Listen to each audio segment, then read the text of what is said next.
Before I begin the video, I just want to flag, as always, that I am not a qualified financial advisor and nothing I say should be considered as financial advice.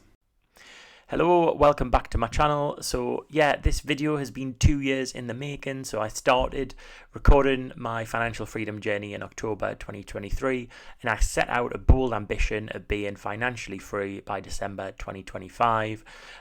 So I defined financially free as having a savings, investments and premium bonds balance bigger than my outstanding mortgage balance. There's a second element to that, which is probably, could I live off that for my savings, investments, premium bonds for the rest of my life without having to work again? That is more of a bigger financial freedom goal. But this kind of initial financial freedom goal was having that savings, investments and premium bonds balance bigger than my outstanding mortgage balance. So I'll go through my figures because I haven't updated this since June 25. I'll look at the 2-year mark and see, did I get to my goal that I set out to be financially free by December 2025? And I'll talk a bit about my next steps.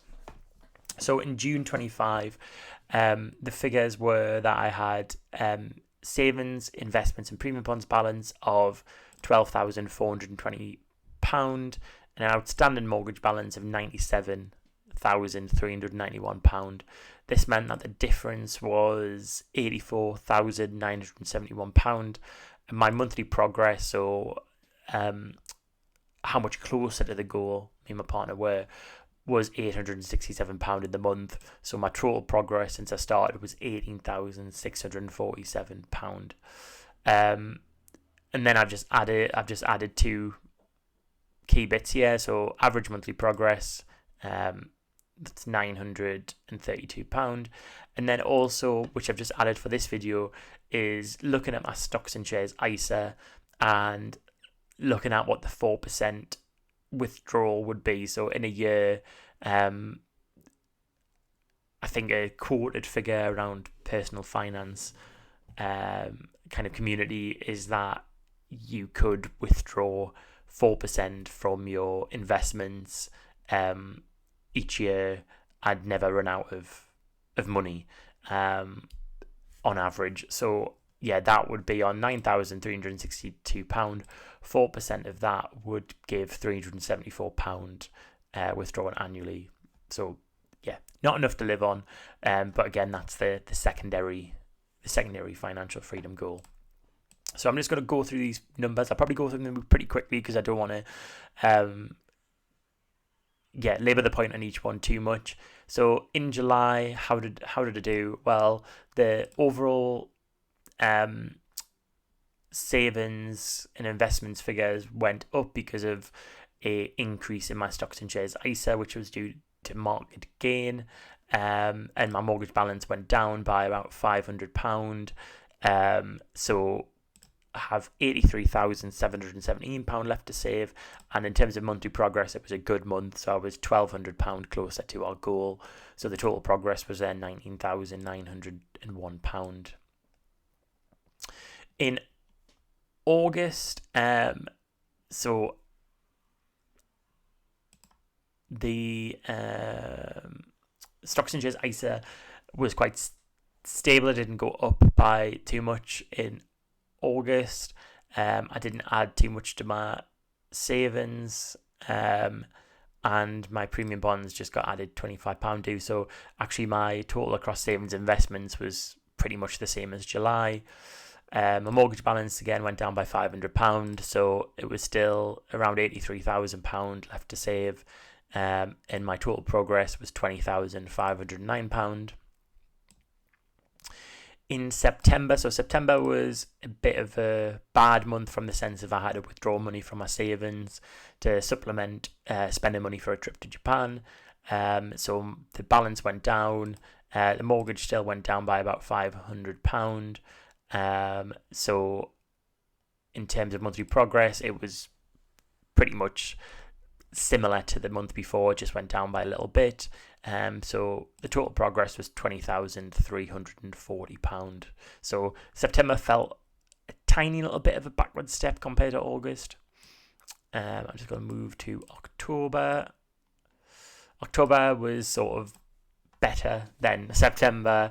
So the stocks and shares ISA went up in value. So it was an improvement across savings and investments to September. Mortgage went down by around 500. So the difference is now 82,000, 1,000 closer to the goal this month. So total progress 21,000. And then finally November. So quite good gains in terms of my savings and investments. Well, my savings, I should say. My investments went down by a little bit in value. My mortgage balance is now £94,555. So the difference left to save is £81,265, and the monthly progress was £945. So that means that the total progress in the 2 years since I set my challenge is £22,353. Now, I've still got £81,265 left to save. So I'm nowhere near the goal I first set. But what I found is that by setting such an ambitious goal and tracking this every month, it's got me in the mindset of where we want to be, and making sure that we're heading in the right direction. My average monthly progress is £894. I'd like that in the future to be over £1,000 each month. That would be really great if we could get to that. And I think, in terms of the current stocks and shares ISA balance, that 4% withdrawal would be £427 per year. Now, I think going forward, I really want to focus on increasing my savings and investments balance. I've prioritised a lot of the mortgage overpayments over the past few years, and whilst I think that's great, and I'm really pleased that I've got mortgage balance under 100 grand, I'd like to make sure that I've got enough in savings and investments to feel comfortable there. And it'd be great if my average monthly progress was above £1,000, and it would be brilliant if I got to a level where I could think that this 4% withdrawal rate was the equivalent to kind of some sort of big annual expense. So say I could withdraw £3,000 per year and not run out of money. I could see that, well, I can always afford a nice summer holiday for me and my partner and not run out of money. Or maybe I could think of it in terms of I could always pay my share of the mortgage. We might get to a point where our annual mortgage amount could be covered from the withdrawal from a stocks and shares ISA without depleting the balance to zero. So they're just some initial thoughts. Am I going to set myself a goal of a time period for it to be financially free? I don't know.